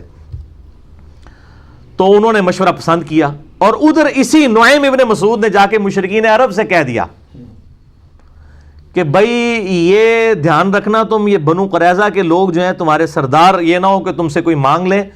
انہوں نے اندر خانے محمد صلی اللہ علیہ وسلم سے پہلے ہی معاہدہ کیا تھا، یہ تمہیں اوپر سے کہہ رہے ہیں ہم عہد کی پاسداری توڑ دیں گے، اندر سے یہ نبی صلی اللہ علیہ وسلم کے ساتھ ملے ہوئے ہیں، اور یہ جو ہے گارنٹی کے طور پہ تم سے 8-10 سردار تمہارے مانگیں گے، تاکہ ان سرداروں کو نبی صلی اللہ علیہ وسلم کے حوالے کر کے اپنے اس عہد کی پاسداری کا یقین دلا دیں کہ ہم نے عہد نہیں توڑا۔ اب دونوں طرف انہوں نے ڈیفرنٹ ورژن دیے، بس وہی ہوا جناب، وہ جب پہنچے وہاں پہ سردار مانگنے کے لیے تو وہ انہوں نے کہا لو جی یہ تو گل بالکل صحیح نکلی ہے، انہوں نے کہا تسی سردار لے کے مار چھڑنے ساڑھے سردار، تو ہم نے سردار نہیں دینے۔ اس کی وجہ سے ان کی آپس میں کنفیوژن ہوئی، اور وہ بنو قریظہ والا معاملہ جو ہے وہ ٹھپ ہو گیا۔ ان کو پتہ چل گیا کہ یار یہ تو مطلب واقعی یہ تو چلے جائیں گے، پیچھے ہماری شامت آ جائے گی۔ اور اسی دوران پھر دوسری غیبی مدد آئی، جو سردیوں میں ٹھنڈی ہوائیں چلیں اور ان کے خیمے اکھڑ گئے، اور ظاہر ہے کہ ان کے پاس جو راشن تھا وہ بھی ختم ہونا شروع ہو گیا، بل مسلمان بھی بہت تکلیف سے گزر رہے تھے۔ ان تکلیف کا ذکر ابھی ان آیات کے اندر آئے گا، تو آپ حیران ہوں گے کہ مسلمانوں کو کس لیول تک آزمایا گیا۔ بہرحال الٹیمیٹلی اللہ تعالیٰ نے مسلمانوں کو اس حوالے سے سرخرو کیا، اور بخاری اور مسلم میں حدیث آتی ہے جب وہ واپس چلے گئے تو نبی صلی اللہ علیہ وسلم اپنی زرہ اتارنے لگے تو سیدنا جبرائیل علیہ السلام آ گئے انسانی شکل میں۔ انہوں نے کہا یا رسول اللہ وہی تو فرشتوں نے اپنی زرہیں نہیں اتاری ہیں، آپ نے کیوں اپنی زرہ اتار دی ہے؟ بنو قریظہ سے بد عہدی کا بدلہ لینا ہے، کیونکہ وہ تو مسلمانوں کو مروانے لگے تھے، یہودیوں کا قبیلہ۔ تو آپ صلی اللہ علیہ وآلہ وسلم نے فرمایا، بخاری اور مسلم دونوں میں موجود ہے، آپ نے فرمایا کہ اب تم لوگ، آپ نے سیدنا علی کو اور کچھ اور اصحاب کو لشکر دے کر روانہ کیا، اور حکم فرمایا کہ عصر کی نماز نہیں پڑھنی مگر بنو قریظہ میں جا کر۔ اور یہ وہی حدیث ہے جس میں نے پہلے بھی کئی دفعہ بیان کیا کہ صحاب کے 2 گروہ ہو گئے، عصر کی نماز قضا ہو رہی تھی، کچھ لوگوں نے راستے میں پڑھ لی، کچھ لوگوں نے وہاں جا کے مغرب کے وقت میں عصر پڑھی کہ نبی علیہ السلام کا حکم تھا۔ بیسیکلی تو آپ یہ کہنا چاہ رہے تھے جلدی وہاں پہنچو، لیکن بعد میں آپ صلی اللہ علیہ وآلہ وسلم نے کسی کو کوئی اس پہ قدغن نہیں لگائی۔ جنہوں نے ظاہری حدیث کے اوپر الفاظ پہ عمل کیا ان کو بھی مطلب ان پہ بھی کوئی گرفت نہیں کی، اور جنہوں نے اس کی تھیم کو فالو کیا کہ راستے میں نماز پڑھ لی اور قضا نہیں ہونے دی، ان کو بھی کچھ نہیں کہا۔ بہرحال وہاں پر پہنچ گئے۔ اب بنو قریظہ کے لوگ، اب ظاہر ہے ان کو پتہ تھا انہوں نے کیا حرکت کی ہوئی ہے۔ انہوں نے کہا کہ ہمیں نبی صلی اللہ علیہ وآلہ وسلم کا فیصلہ قبول نہیں ہے، ہمارے ساتھ اگر کوئی ثالثی والا کردار کرنا ہے اس حوالے سے تو سعد ابن معاذ جو اوس کے سردار ہیں، چونکہ وہ مدینے کے رہنے والے تھے، ان کے ساتھ ان کی دوستی بھی تھی زمانے جاہلیت کی۔ انہوں نے کہا کہ سعد ابن معاذ ہمارے لیے لینیٹ ویو رکھیں گے، حالانکہ وہ نبی صلی اللہ علیہ وآلہ وسلم سے فیصلہ کرواتے تو شاید ساروں کو ہی چھوڑ دیا جاتا، زیادہ زیادہ شہر بدر کر دیا جاتا ان کو۔ آپ صلی اللہ علیہ وآلہ وسلم کی طبیعت میں شفقت کا پہلو غالب تھا۔ بالوں نے خود اپنی موت کو آواز دی۔ سعد ابن معاذ جو تھے ان کو اس دوران گھٹنے میں تیر لگا ہوا تھا، بہرحال وہ اسی حالت میں، اور اسی میں انہوں نے دعا کی تھی کہ اے اللہ اگر آج کے بعد مشرکین عرب مسلمانوں پر چڑھائی نہیں کریں گے تو اے اللہ اسی زخم کو میرے لیے کھول دے اور شہادت کا باعث بنا دے کہ میں نے نبی صلی اللہ علیہ وسلم کا جتنا دفاع کیا اس حوالے سے مشرکین عرب کے خلاف میں نے جو ہے وہ حضور کا ساتھ دیا۔ اور یہی وہ شخص ہے سعد ابن معاذ جس کی وجہ سے مدینے میں نبی صلی اللہ علیہ وسلم اسٹیبلش ہوئے تھے، اور بعد میں ان کا زخم بھی وہ گھٹنے کا کھل گیا اور وہ شہید ہو گئے اسی زخم میں۔ اسی گھٹنے کی تکلیف میں ہی وہ وہاں پر گئے اور انہوں نے پھر کہا کہ تمہیں میرا فیصلہ قبول ہے تو پھر میرا فیصلہ یہ ہے کہ جو تم میں سے جوان لوگ ہیں اور یعنی مرد، ان سب کو قتل کیا جائے گا بد عہدی کی سزا میں، کیونکہ تورات کے اندر بھی بد عہدی کی سزا یہی لکھی ہوئی ہے۔ بد عہدی کا مطلب یہ ہے کہ آپ مسلمان قتل ہو جاتے ہیں نا اس کے بدلے میں، تو اب ان کو بھی اس مقابلے میں قتل ہونا چاہیے کہ انہوں نے مسلمانوں کے قتل کے فتوے جاری کر دیے اس حوالے سے کہ بد عہدی کی، اور عورتوں کو اور بچوں کو، اور بچے ایسے کہ یعنی جو بہت چھوٹے بچے ہیں جن کے زیر ناف بال نہیں اگے ہوئے، جو بلوغت کی عمر تک نہیں پہنچے ہوئے، ان بچوں کو جو ہے وہ مسلمان قیدی بنا لیں گے اور ان کے مال کو بھی، اور اس کو پھر قرآن پاک میں اللہ تعالیٰ نے سورۃ الاحزاب کے اندر انڈورس بھی کر دیا۔ تو بہرحال مطلب وہ ہزاروں یہودی ایک دن کے اندر قتل کیے گئے، ان کو بد عہدی کی سزا ملی۔ اور اس واقعے کو آؤٹ آف کنٹیکسٹ آج کافر جو ہیں وہ مسلمانوں کے خلاف نبی صلی اللہ علیہ وآلہ وسلم کے کریکٹر کے حوالے سے پیش کرتے ہیں کہ جی دیکھیں اتنے یہودیوں کو ایک دن میں قتل کیا گیا، لیکن ایک پوری اس کے پیچھے تھیم ہے۔ آج بھی جو غدار ہیں ان کی سزا ساری حکومتوں کے اندر قتل ہی ہوتی ہے، اور انہوں نے تو اس بڑے لیول کی غداری کی ہے کہ مطلب مسلمان سارے کے سارے مارے جاتے ہیں۔ اگر یہاں سے اللہ تعالیٰ بر وقت اپنے نبی صلی اللہ علیہ وآلہ وسلم کو غیبی خبر نہ دیتا، وحی کی تائید نہ حاصل ہوتی، تو ظاہر الٹیمیٹلی یہ سزا ہونی تھی، اور ان کی اپنی شریعت کے مطابق سزا دی گئی۔ تو یہ بد عہدی کی سزا والا جو معاملہ تھا یہ کفار کے ساتھ ہوا تھا، مسلمانوں کے ساتھ نہیں ہوا تھا۔ مسلمانوں کے ساتھ جب اس طرح کے معاملات ہوتے ہیں تو نہ ان کی عورتوں کو لونڈیاں بنایا جاتا ہے، نہ ان کے مردوں کو غلام بنایا جاتا ہے، اور اس کی واضح مثال جو ہے وہ جنگ جمل، صفین اور نہروان ہے۔ سیدنا علی رضی اللہ تعالیٰ عنہ علیہ السلام نے تینوں جنگوں کے اندر اپنے مخالفین کو شکست فاش دی ہے، لیکن نہ تو کسی کی عورت کو اپنا غلام بنایا ہے، نہ کسی کے مرد کو غلام بنایا ہے، نہ اس طریقے سے۔ اور ایون بعد میں بھی آپ رضی اللہ تعالیٰ عنہ نے علیہ السلام ان کے وظیفے بھی اسی طریقے سے جاری رکھے، چاہے جمل کے لوگ ہوں، صفین کے ہوں، نہروان کے ہوں۔ اس حوالے سے آپ رضی اللہ تعالیٰ عنہ علیہ السلام جو ہے وہ امت کے لیے ایک رول ماڈل ہیں۔ تو مسلمانوں کے جو مسلمانوں کے ساتھ معاملات ہیں ان کا معاملہ الگ ہے، کفار والا معاملہ الگ ہے۔ اس طرح کے آؤٹ آف کانٹیکسٹ چیزوں کو پیش کرنے سے بعض اوقات اسلام کے لیے بدنامی کا مسئلہ بن جاتا ہے، اس لیے میں نے اب اس کو بنو قریظہ کے حوالے سے یہاں پہ آیات بھی آ جائیں گی، تو یہ پوری کی پوری نٹ شیل میں نے آپ سمجھ لیں کہ سب کچھ بیان کر دیا۔ میں آخر میں پھر یہ کہوں گا کہ جو نعیم ابن مسعود رضی اللہ تعالیٰ عنہ کی جو حکمت سامنے آئی، اسی طریقے سے جو اللہ تعالیٰ نے غیبی مدد فرمائی اس موسم کی تبدیلی کی وجہ سے، پھر خندق والا معاملہ، یہ ساری کی ساری چیزیں اگر آپ نے فزیکلی دیکھنی ہے اور آپ اس زمانے میں پہنچنا چاہتے ہیں تو آپ عمر سیریز ضرور دیکھیں۔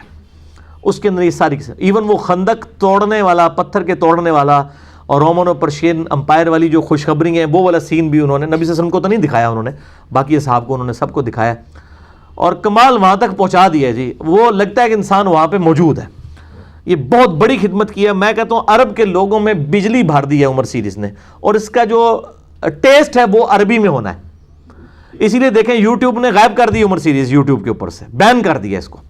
بہرحال الحمدللہ وہ مطلب مختلف ویب سائٹس کے اوپر موجود ہے، آپ ڈاؤن لوڈ کر سکتے ہیں انگلش سب ٹائٹل کے ساتھ، ہے تو عربی کے اندر ہے لیکن انگلش سب ٹائٹل کے ساتھ اویلیبل ہے۔ اب اردو کی ڈبنگ والا معاملہ آپ کو پتہ ہے، انڈیا پاکستان بنگلہ دیش کے علماء جو ہیں ان کی ایک خاص ایک چیزوں کو، یعنی یہ تو پہلی دفعہ آپ کو پتہ ہے اسپیکر آیا تو شیطانی آواز کی، ان اسپیکر تو تھلے ہی نہیں لیندے، وہ اسی طریقے سے کیمرے کا مسئلہ ہو، تصویروں کا مسئلہ ہو، ان کا آپ ایٹیچیوڈ شروع کا دیکھیں اور بعد میں ان کی کیا حالت ہوتی ہے کہ کیمرے سے نیچے نہیں اترتے.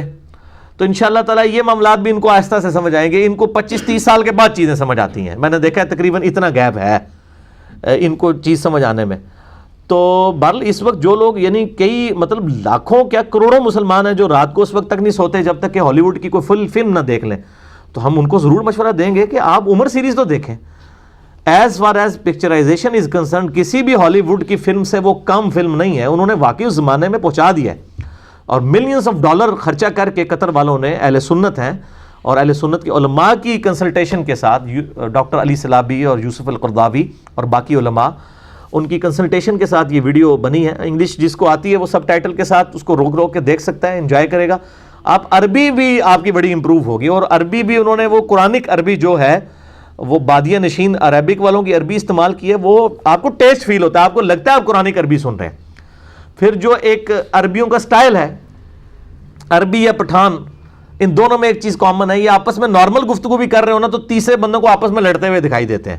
یہ ان کا نیچرل سٹائل ہے گفتگو کرنے کا. ابھی آپ عربی دیکھیں نا، بڑا تیز تیز اونچی آواز میں بولنا، حالانکہ وہ نارمل گفتگو کر رہے ہوتے ہیں. اس طرح ہمارے جو کے پی کے جو لوگ ہیں ان کو بھی آپ دیکھیں گے تو وہ انہوں نے وہی کلچر اڈاپٹ کیا ہے. یہ طارق جمیل والا سٹائل نہیں تھا صحابہ کرام علیہم رضوان کا گفتگو کرنے کا آپس میں. عرب سٹائل وہی تھا. آپ دیکھیں سیدنا عمر کا بھی، اور وہ تو سارے مطلب ڈائلاگ جو انہوں نے لکھے ہیں وہ تو حدیث کی کتابوں میں موجود ہے.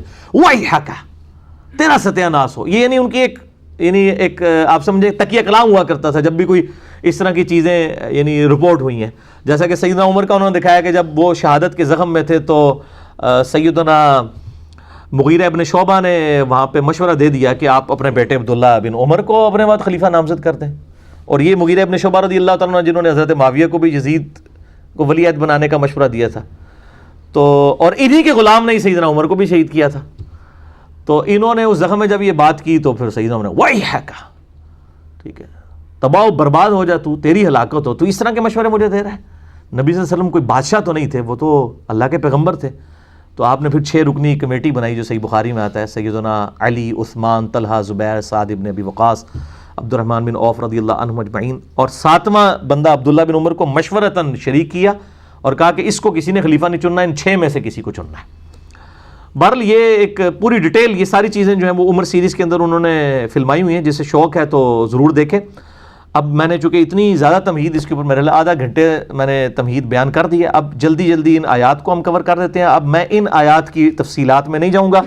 اب آپ کے سامنے فلم چلنی شروع ہو جائے گی. چونکہ اتنا کچھ آپ نے سن لیا ہے تو آیات پڑھتے ہوئے آپ کو پتہ چل رہا ہوگا کہ کس کانٹیکسٹ میں بات ہو رہی ہے. اس کے بعد آپ عمر سیریز دیکھیں گے تو اور چیزیں سمجھ آنا شروع ہو جائیں گی. سورۃ الاحزاب آیت نمبر 9 سے آنورڈ. اعوذ باللہ من الشیطان الرجیم، بسم اللہ الرحمن الرحیم. یا ایھا الذین آمنوا اذکروا نعمت اللہ علیکم، اے اہل ایمان اللہ کی اس نعمت کو یاد کرو جو اس نے تم پر فرمائی.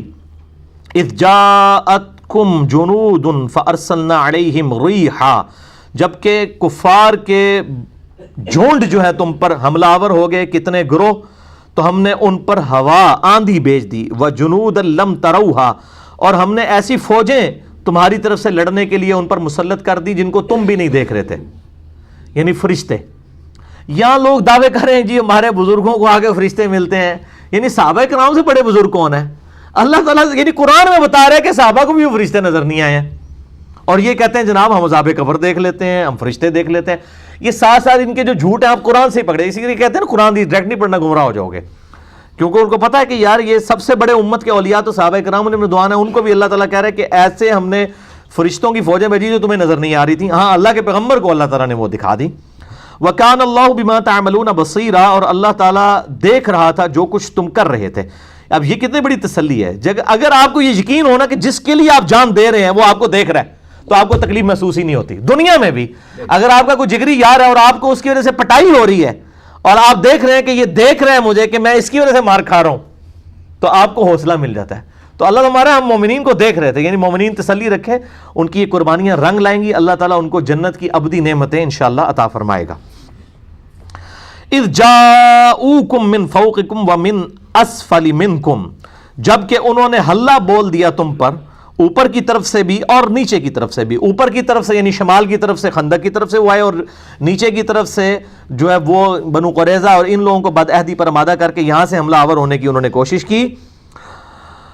وَمِنْ أَسْفَلَ مِنْكُمْ, اور تمہارے نیچے کی طرف سے بھی. وَإِذَا زَاغَتِ الْأَبْصَارِ, جبکہ دہشت کے مارے آنکھیں پتھرا گئی تھیں. وَبَلَغَتِ الْقُلُوبُ الْحَنَاجِرِ, اور کلیجے منہ کو آگے تھے. یعنی اس قدر دہشت بڑھ گئی تھی, یعنی اتنے مشرکین عرب کے قبائل حملہ آور ہو گئے, مسلمان صرف 3000 10,000 کا لشکر ہر طرف سے حملہ آور ہو گیا, اور بدعہدی کا بھی خطرہ ہر طرف سے. وَتَظُنُّونَ بِاللَّهِ الظُّنُونَ, اور تم اللہ تعالیٰ کے بارے میں طرح طرح کا گمان کرنے لگے. اس میں تو پرٹیکولر خطاب ان منافقین کے بارے میں ہے جو کہ قانونی طور پہ تو مسلمان تھے لیکن دلوں میں, اور کئی کامل ایمان مومن بھی تھے, ان کے دلوں میں بھی خیال آ رہے تھے, لیکن جب تک زبان سے اظہار نہ کیا جائے تو شرعی گرفت نہیں ہوتی. هُنَالِكَ ابْتُلِيَ الْمُؤْمِنُونَ وَزُلْزِلُوا زِلْزَالًا شَدِيدًا, اس موقع پر اللہ نے مومنین کو آزما دیا. وَزُلْزِلُوا زِلْزَالًا شَدِيدًا, اور جھنجھوڑ کر رکھ دیا شدید جھنجھوڑنے کے ساتھ. یعنی اللہ تعالیٰ اگر اتنے شدید الفاظ استعمال کر رہا ہے کہ کتنی بڑی اس وقت یہاں لوگوں پہ تھوڑی سی تکلیف آتی ہے نا, یقین کریں.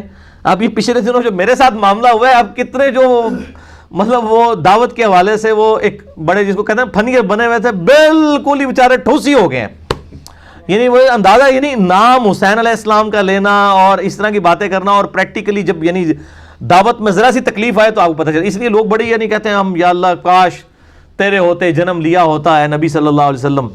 تو میں اس میں پھر بولتا ہوتا ہوں کہ پھر شاید ابو جہل ہی ہوتا, ضروری نہیں تھا کہ ابو بکر عمر عثمان و علی رضی اللہ عنہ اجمعین کے ساتھ ہوتا. یعنی یہ تکلیف ہمیں تو اس میں سے عشر شیر بھی نہیں مطلب برداشت کرنا پڑا. میرے بھائی ایئر کنڈیشن کمرے سے اٹھ کے, ایئر کنڈیشن آفس سے اٹھ کے جناب صاف ستھرے باتھ روم میں وضو کر کے قالین کے اوپر نماز پڑھ لینا, یہ کون سا جناب بہت بڑی دینداری اور کارنامہ کر لیا. نماز تو صرف مسلمان اور کفر کے درمیان فرق ہے, اسلام تو اس کے بعد شروع ہوتا ہے. یہ نمازیں, روزے, حج, زکوٰۃ, یہ والا اسلام تو بہت آسان ہے. یہ والا اسلام ہے نا جس کا قرآن میں ذکر ہے, یہ بہت بڑا مشکل ہے کہ جب آپ کی لائف سٹیک کے اوپر چلتے ہیں. ورنہ تو یہ بڑا آسان ہے, سارے لوگ نماز پڑھتے ہیں. بڑے بڑے یعنی ہمارے پولیٹیشین ہیں, ایک طرف ان کا کردار دیکھیں, دوسری طرف وہ تہجد گزار بھی ہیں, نفلی روزے بھی رکھتے ہیں, اور دنیا بھی پوری ہے, دوئیں جان ہیں مٹھے باؤ, دنیا بھی اویل کر رہے ہیں اور سمجھ رہے ہیں کہ آخرت بھی بن جائے گی نا. تو اللہ تعالیٰ ماتا ہے مومنین کو اللہ نے آزمایا. وَزُلْزِلُوا زِلْزَالًا شَدِيدًا, اور خوب جھنجھوڑ کر رکھ دیا سختی کے ساتھ. وَإِذْ يَقُولُ الْمُنَافِقُونَ, جبکہ منافق لوگ جو اوپر سے تو اہل ایمان تھے لیکن اندر سے کافر تھے, وہ کہہ رہے تھے وَالَّذِينَ فِي قُلُوبِهِمْ مَرَضٌ, اور وہ لوگ جن کے دلوں میں مرض تھا, مَا وَعَدَنَا اللَّهُ وَرَسُولُهُ إِلَّا غُرُورًا, اللہ اور اس کے رسول نے جو ہم سے وعدے کیے تھے وہ تو سب دھوکے تھے. کدھر گئی مدد؟ یہ تو ہمارا ٹائلٹ جانا مشکل ہو گیا, اور آج ہمیں یہ کہہ رہے ہیں رومن اور پرشین امپائر گرے گی. ہم تو مطلب ٹائلٹ جانے سے جو ہے وہ بیزار ہو چکے ہیں, اور خطرہ ہوتا ہے کہ دوسری طرف سے تیر نہ آ کے لگ جائے. وَإِذْ قَالَتْ طَائِفَةٌ مِّنْهُمْ يَا أَهْلَ يَثْرِبَ, جبکہ ان میں سے ایک جماعت نے کہا اے یثرب کے لوگوں, لا مقام لکم فارجعوا, آج یہاں پہ ٹھہرنا ممکن نہیں ہے, سامنے سے تیر آ رہے ہیں کافروں کے, واپس آ جاؤ. یعنی منافقین دوسروں کو بھی مشورے دے رہے تھے, جناب ایڈی لڑائی جھگڑے تو بچو, پیچھے ہی رہو. وَيَسْتَأْذِنُ فَرِيقٌ مِّنْهُمُ النَّبِيَّ, اور ایک فریق ایسا تھا جو نبی صلی اللہ علیہ وآلہ وسلم سے بھی اجازت مانگ رہا تھا کہ جی کیا کہہ رہا تھا, یقولون ان بیوتنا عورا, کہ یا رسول اللہ ہمارے گھر پیچھے لگے نے, بیوی بچے لگے نے, ہمیں اجازت دیں ہم جا کے اپنے گھروں. حالانکہ نبی صلی اللہ علیہ وسلم نے ان کو ایک بڑے یعنی گھر کے اندر ساری لوگوں کی بیویاں, عورتیں اور بچوں کو کر دیا تھا, اس کی حفاظت کے اوپر بھی صحابہ کرام کو مامور کیا ہوا تھا, لیکن ظاہر ہے کہ بہانہ لیتے تھے وہ. وما ہوا بعورا, جبکہ وہ غیر محفوظ تو نہ تھے. ان یریدون الا فرارا, وہ تو نہیں چاہ رہے تھے مگر میدان جنگ سے فرار کرنا, اس لیے آپ سے یہ جھوٹے بہانے کر رہے تھے. ذرا بیوی بچوں کا بھی پتہ کر رہے ہیں, اے ذرا تک میں آنا, میں تھوڑی دیر تک میں آ رہا ہوں, میں ذرا پیچھوں ہوا, ذرا ایک بار ذرا نظر مار کے آ جاؤں. وَلَوْ دُخِلَتْ عَلَيْهِمْ مِنْ أَقْطَارِهَا, اگر کافر لشکروں میں گھس آتے مدینہ شریف کے اندر, ثُمَّ سُئِلُوا الْفِتْنَةَ, اور انہی مسلمانوں سے جو یہ دعویٰ کر رہے ہیں مسلمان ہونے کا, ظاہر ہے اوپر سے تو قانونی طور پر مسلمان ہی تھے منافقین, ان سے فتنے کا مطالبہ کرتے, یعنی کہ نبی علیہ السلام کو چھوڑ کے ہمارے ساتھ مل دو. لَآتَوْهَا وَمَا تَلَبَّثُوا بِهَا إِلَّا يَسِيرًا, تو یہ فوراً ہی ان کی دعوت کو قبول کر لیتے اور تھوڑا سا وقت بھی ضائع نہ کرتے، فوراً کافروں کے ساتھ مل جاتے اگر کافر مسلمانوں کے اوپر غلبہ پا لیتے. یعنی ان کے کریکٹر کو بتایا جا رہا ہے، یعنی یہ جان شان کوئی نہ دیتے. وَلَقَدْ كَانُوا عَاهَدُوا اللَّهَ مِن قَبْلُ، حالانکہ یہ اس سے پہلے تو اللہ سے عہد کر چکے تھے، یعنی قانوناً تو مسلمان تھے، حضور کے ساتھ انہوں نے بیعت کی ہوئی تھی کہ ہم جی ساتھ دیں گے آپ کا. لا یولون الادبار، کہ وہ پیٹھ نہیں پھیریں گے، اس کا عہد انہوں نے اللہ سے کیا تھا. وکان عہد اللہ مسئولا، اور یاد رکھو اللہ سے جو عہد کیا گیا وہ اس کے بارے میں پرسش کی جائے گی، اللہ پوچھے گا. قل لن ينفعكم الفرار، اے نبی صلی اللہ علیہ وآلہ وسلم ان سے فرماؤ کہ اے بھگوڑو، تمہارا میدان جنگ سے فرار کرنا، بھاگنا تمہیں کو فائدہ نہیں دے گا. ان فررتم من الموت، اگر تم موت کے ڈر سے بھاگ کے جا رہے ہو، او القتل، یا قتل ہونے کے ڈر سے، وَإِذًا لَا تُمَتَّعُونَ إِلَّا قَلِيلًا، تو تم بھاگ کر اس وقت جان بچا بھی لوگے تو تم بعد میں بھی زندگی سے لطف اندوز تو نہیں ہو سکو گے، سوائے یہ کہ تھوڑی دیر کے لیے. اور پھر سورہ نساء اور سورہ آل عمران میں تو آتا ہے کہ جو لوگ یہ سمجھتے ہیں کہ ہم میدان جنگ سے بھاگ جائیں گے تو ہم موت سے بھاگ کے جا رہے ہیں، تو اللہ تعالیٰ فرماتا ہے کہ اگر موت تمہارا مقدر ہوگی تو تم خود بخود اپنی قتل گاہوں کی طرف کھینچے چلے آؤ گے، جہاں پہ وقت مقرر ہے وہیں پہ تمہیں موت آئے گی، موت نہیں ٹل سکتی.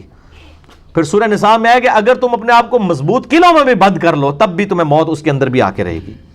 اور یہ مسلمان کی یعنی بنیادی عقیدہ ہے، جس طرح اللہ کو ایک ماننا بنیادی عقیدہ ہے، اسی طریقے سے یہ عقیدہ بھی بنیادی ہے کہ موت نہ ایک لمحے آگے نہ پیچھے، یہ آ ہی نہیں سکتی. لیکن یہ بہت کم لوگوں کا ایمان ہوتا ہے اس حوالے سے. قل من ذا الذی یعصمکم من اللہ، اے نبی صلی اللہ علیہ وآلہ وسلم ان سے فرماؤ کہ تمہیں اللہ سے کون بچا سکتا ہے. یعنی میدان جنگ سے بھاگ کے تم گھر پہنچ گئے تو گھر پہنچ کے تمہیں کینسر نہیں ہو سکتا، طاعون کے مرض میں مبتلا نہیں ہو سکتے، تمہارے گردے نہیں فیل ہو سکتے، ہارٹ فیل نہیں ہو سکتا. اللہ سے بچ کے کہاں جا سکتے ہو؟ دنیا کی ٹریفک سے تو بچ سکتے ہو، اندر جو اتنی خطرناک ٹریفک چل رہی ہے اللہ تعالیٰ تو کسی کو اس طرح ختم کر سکتا ہے. ایک وائرس کسی کی موت لے سکتا ہے، ایک وائرس لاکھوں لوگوں کی موت کے لیے کافی ہے. کوئی ایک وائرل ڈیزیز بھی آ جائے تو. اے نبی فرما دیجئے صلی اللہ علیہ وآلہ وسلم، اللہ سے تمہیں کون بچا سکتا ہے؟ ان اراد بکم سوءا، اگر وہ تمہارے لیے کوئی برا ارادہ کر لے کہ تمہیں تکلیف میں ڈالنا ہے، او اراد بکم رحمہ، یا اگر تم پر رحمت فرمانا چاہے تو اس رحمت کو روک کوئی نہیں سکتا. ولا یجدون لهم من اللہ ولیا ولا نصیرا، اور وہ اللہ تعالیٰ کے مقابلے پر نہ تو اپنا کوئی دوست پائیں گے نہ ہی کوئی پشت پناہ. اگر اللہ نے فیصلہ کر دیا ان یمسسک اللہ بضر فلا کاشف لہ الا ہو، اگر اللہ تعالیٰ کسی کو ضرر میں پکڑ لے تو اللہ کے علاوہ اس کو کوئی چھڑا نہیں سکتا. وَإِن يَمْسَسْكَ بِخَيْرٍ، اور اگر اللہ تعالیٰ کسی کے لیے خیر کا ارادہ فرما دے، فَلَا رَادَّ لِفَضْلِهِ، پھر اللہ کے فضل کو کوئی ٹال نہیں سکتا. قَدْ يَعْلَمُ اللَّهُ الْمُعَوِّقِينَ مِنْكُمْ وَالْقَائِلِينَ لِإِخْوَانِهِمْ هَلُمَّ إِلَيْنَا، اللہ تعالیٰ خوب جانتا ہے تم میں سے جو لوگ جہاد سے، قتال سے اور لوگوں کو روک رہے تھے اور اپنے ساتھیوں سے کہہ رہے تھے کہ اسلامی کیمپ کو چھوڑ کر ہماری طرف واپس پیچھے آ جاؤ، سیف جگہ کے اوپر، فرنٹ مارچ کے اوپر لڑنے کی کیا ضرورت ہے، ظاہر ہے دوسری طرف سے تیر بھی چل رہے تھے. وَلَا يَأْتُونَ الْبَأْسَ إِلَّا قَلِيلًا، اور خود بھی جنگ میں شرکت نہیں کرتے مگر برائے نام، صرف دیکھنے کے لیے آ جاتے ہیں فرنٹ کے اوپر. أَشِحَّةً عَلَيْكُمْ، بڑے ہی بدخواہ اور خیر یعنی مسلمانوں کی خیر خواہی چاہنے والے لوگ نہیں بلکہ بدخواہ اور کنجوس لوگ ہیں یہ. فَإِذَا جَاءَ الْخَوْفُ، جب کوئی خوف اور دہشت کے بادل منڈلانے لگتے ہیں، رَأَيْتُمْ يَنظُرُونَ إِلَيْكَ، تو اے نبی تم دیکھو گے صلی اللہ علیہ وآلہ وسلم، یہ تمہاری طرف اس طرح دیکھ رہے ہوتے ہیں، تَدُورُ أَعْيُنُهُمْ كَالَّذِي يُغْشَى عَلَيْهِ مِنَ الْمَوْتِ، کہ یہ تمہیں اس طرح دیکھ رہے ہوتے ہیں، اوپر سے تو مسلمان بنے ہوئے ہیں لیکن جب ان کو خوف کے بادل منڈلانے لگتے ہیں تو تمہیں ایسے دیکھ رہے ہوتے ہیں جیسے ان کی آنکھوں کے اوپر موت چھائی ہوئی ہے، موت کی غشی ان کی آنکھوں میں نظر آتی ہے، یعنی پورا کانفیڈنس لوز ہوا ہوتا ہے. فَإِذَا ذَهَبَ الْخَوْفُ، جب خوف دور ہو جاتا ہے، سَلُوكُمْ بِأَلْسِنَةٍ حِدَادٍ، تو یہ پھر اپنی زبانوں سے جو کہ لوہے کی زبانیں، یہ حداد کا لفظ استعمال ہوا ہے، کینچی کی طرح ان کی زبانیں چلتی ہیں تمہیں تکلیف دینے کے لیے. یعنی کہ مطلب وہ پھر بجائے تسلی دینے کے پھر زبان سے تھوڑا احتیاط نہ چلنا چاہیے نا جی، بالکل بھی انج نہیں نہ ہونا چاہیے نا جی، تھوڑا تو بندہ کنٹرول کرتا ہے نا، یعنی ادھر ساتھ بھی نہیں دیتے ہیں. دوسرا جب وہ مصیبت ٹل جاتی ہے پھر زبانوں سے جو ہے وہ الٹے سیدھے مشورے دینا شروع کر دیتے ہیں، اور آپ صلی اللہ علیہ وسلم اور آپ کے اصحاب کو ان کی زبان کینچی کی طرح چلتی ہے تکلیف دیتے ہوئے. اشحتن علی الخیر, اور یہ مال غنیمت سمیٹنے کے لیے بڑے پھر یہ اس پہ شیر ہو جاتے ہیں. یعنی اگر آپ یہ جنگ جیت جاتے تو ان کا اسی بھی تو مسلمان ہے, سانوں بھی کچھ حصہ دیو, لالچی دنیا کے. اولئک لم یؤمنوا فاحبط اللہ اعمالہم, یہ لوگ حقیقت میں تو ایمان لائے نہیں ہیں اندر سے, اللہ نے ان کے اعمال برباد کر دیے. یعنی یہ اوپر سے کلمہ پڑا ہوا ہے, یہ برباد ہو چکے ہیں ان کے اعمال. وکان ذلک علی اللہ یسیرا, اور اللہ کے لیے بہت آسان ہے. یحسبون الاحزاب لم یذهبوا, یہ ابھی بھی اتنے بزدل ہیں کہ ان کو ابھی بھی خطرہ لگا ہوا ہے. دشمن چلا بھی گیا ہے, غزوہ خندق سے بھاگ گیا, لیکن ان کو اب بھی یہ ڈر ہے کہیں واپس ہی نہ آ جائیں. اندازہ کرو. وَإِن يَأْتِ الْأَحْزَابُ, اگر دوبارہ وہ گروہ پلٹ آئے, يَوَدُّوا لَوْ أَنَّهُمْ بَادُونَ فِي الْأَعْرَابِ, تو یہ پھر تمنا کریں گے کاش ہم مدینے میں نہ رہتے, کسی دور دراز صحرا میں ہماری زندگی ہوتی, سکون نہ زندگی گزارے ہوندے. کتنے ٹینشن دی لائف پال لی ہے جناب انہوں نے اتنے لوگوں نے پنگا لے کے. يَسْأَلُونَ عَنْ أَنْبَائِكُمْ, ہاں دور رہ کے پھر وہ عراب بادیہ نشین لوگوں کے ساتھ رہ کے تو تمہاری خبریں پتہ کرتے رہتے کہ ہاں جی ہون کہ صورتحال, آپ کو صورتحال صحیح ہے تو چلو در سیدھی چلے جانے ہیں, ہون معاملات سیدھے ہو گئے نا. قالوا هذا ما, اچھا وَلَوْ كَانُوا فِيكُمْ مَا قَاتَلُوا إِلَّا قَلِيلًا, اور اگر یہ بزدل تم میں موجود ہوں اور ان کو لڑنا پڑ جائے تو یہ لڑیں گے بھی تو برائے نام, یہ لڑنے کے لیے تیار نہیں ہوں گے, اتنے بزدل ہیں. اب اس کانٹیکسٹ میں یہ منافقین اوپر سے مسلمان اندر سے کافر, ان کا کردار ہے, اور دوسری طرف یہ منافقین مسلمانوں کا کردار ہے, یعنی مسلمان مومنین نہیں. اب مومنین صحابہ کا کردار, سائملٹینیس کنٹراسٹ, ایک ہی غزوے کے اندر دونوں کے پر دو مختلف حالتیں گزر رہی ہیں. وہ کون ہے؟ لَقَدْ كَانَ لَكُمْ فِي رَسُولِ اللَّهِ أُسْوَةٌ حَسَنَةٌ, بے شک اس غزوہ احزاب میں, اس جنگ کی اتنی بڑی صورتحال میں رسول اللہ صلی اللہ علیہ وآلہ وسلم کی زندگی تمہارے لیے نمونہ ہے. یہ ویسے ہمارے میلاد کے جلسوں میں اور باقی جلسے جلوسوں میں یہ پگڑیوں داڑیوں کے لیے یہ آیت پیش کر رہے ہوتے ہیں, کیونکہ وہی کام آسان ہے. لمبی لمبی پگڑیاں, لمبی لمبی تسبیحاں, چوغے پہننا, یہی آسان ہے.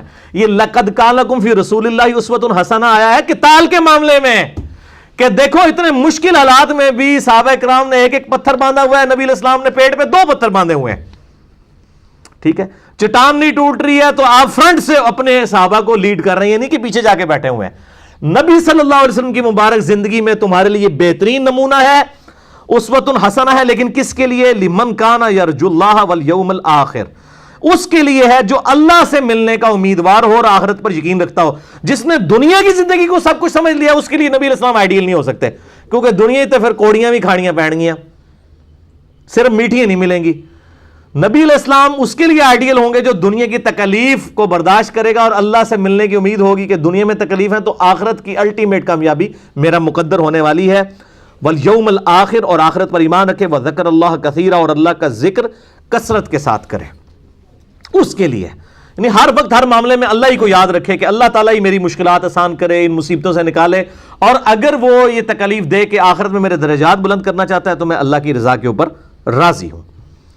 وَلَمَّا رَأَى الْمُؤْمِنُونَ الْأَحْزَابَ, جب جو کامل الایمان مومنین تھے انہوں نے کافروں کے لشکر احزاب گروہ در گروہ آتے ہوئے دیکھا تو ان کی کیا حالت ہوئی؟ قَالُوا هَذَا مَا وَعَدَنَا اللَّهُ وَرَسُولُهُ وَصَدَقَ اللَّهُ وَرَسُولُهُ, انہوں نے کہا یہی تو تھا جس کا اللہ نے وعدہ کیا تھا کہ تمہیں آزمایا جائے گا بھوک کے ذریعے.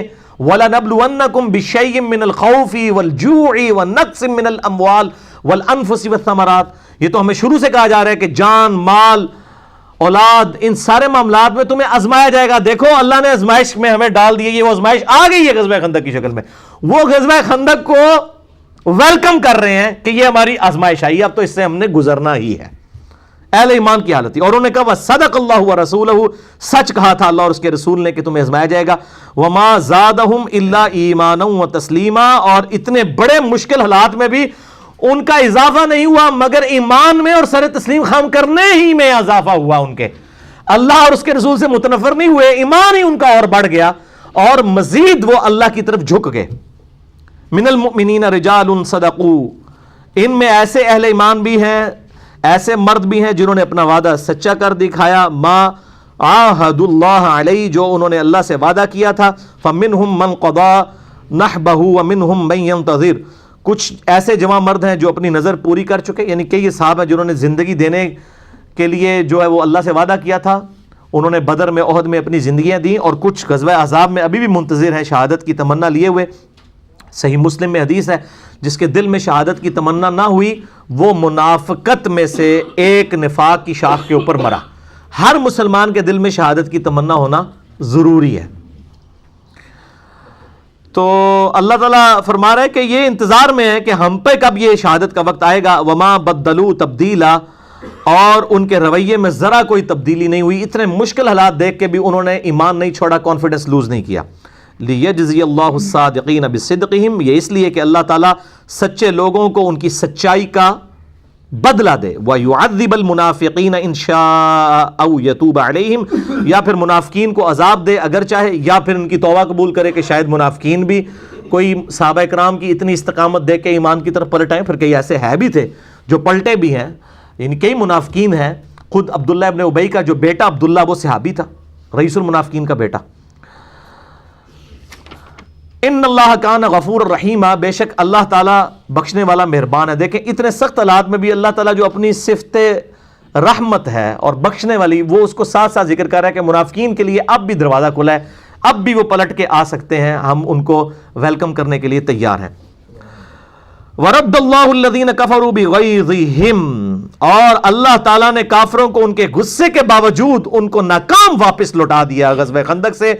لم ينالوا الخير، اور اس لشکر کشی سے ان کو کوئی فائدہ نہیں ہوا۔ وَكَفَى اللَّهُ الْمُؤْمِنِينَ الْقِتَالَ، اللہ تعالیٰ مومنین کی طرف سے قتال کرنے کے لیے کافی ہو گیا، مومنین کو لڑے بغیر ہی اللہ تعالیٰ نے فتح دے دی غیبی طور پہ۔ وَكَانَ اللَّهُ قَوِيًّا عَزِيزًا، اللہ تعالیٰ طاقتور ہے اور ہر چیز کے اوپر وہ چھایا ہوا ہے، الحمدللہ۔ وَأَنزَلَ الَّذِينَ ظَاهَرُوهُم مِّنْ أَهْلِ الْكِتَابِ مِنْ صَيَاصِهِمْ وَقَذَفَ فِي قُلُوبِهِمُ الرُّعْبَ، اور اہل کتاب میں سے جن لوگوں نے کافروں کی مدد کی تھی یعنی بنو قریظہ، اللہ تعالیٰ نے ان کو ان کے قلعوں سے اتار لیا اور ان کے دلوں میں رعب ڈال دیا۔ فَرِيقًا تَقْتُلُونَ وَتَأْسِرُونَ فَرِيقًا، تو ایک گروہ کو تم قتل کر رہے ہو، دوسرے کو قیدی بنا رہے ہو۔ یہ بنو قریظہ کا ذکر ہے، بد عہدی کی سزا میں ان کے یعنی وہ جو جوان تھے وہ قتل کیے گئے اور ان کے بچوں اور عورتوں کو غلام بنا لیا گیا۔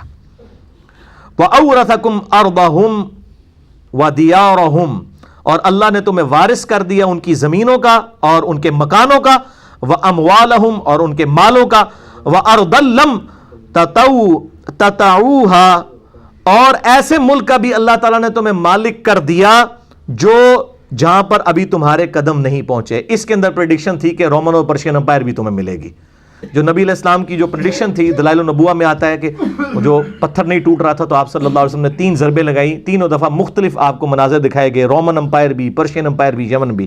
اس کا اشارتاً ذکر آیا کہ اللہ نے جس طرح بنو قریظہ اور ان کے مال کا تمہیں مالک کیا ہے، یا مشرکین عرب بھی جو مال چھوڑ کے چلے گئے، ان قریب اللہ تعالیٰ تمہیں ایسی زمین کا وارث کرے گا جہاں پہ ابھی تمہارے قدم نہیں پہنچے، رومن اور پرشین امپائر بھی مسلمانوں کے قدموں میں ڈھیر ہوگی۔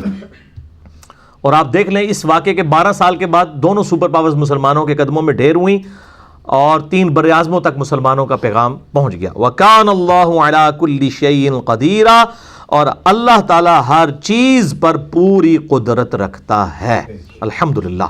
تو یہ آیت نمبر 9 سے جو غزوہ خندق کی لائیو کمنٹری شروع ہوئی، آیت نمبر 27 کے اوپر کنکلوڈ ہوئی۔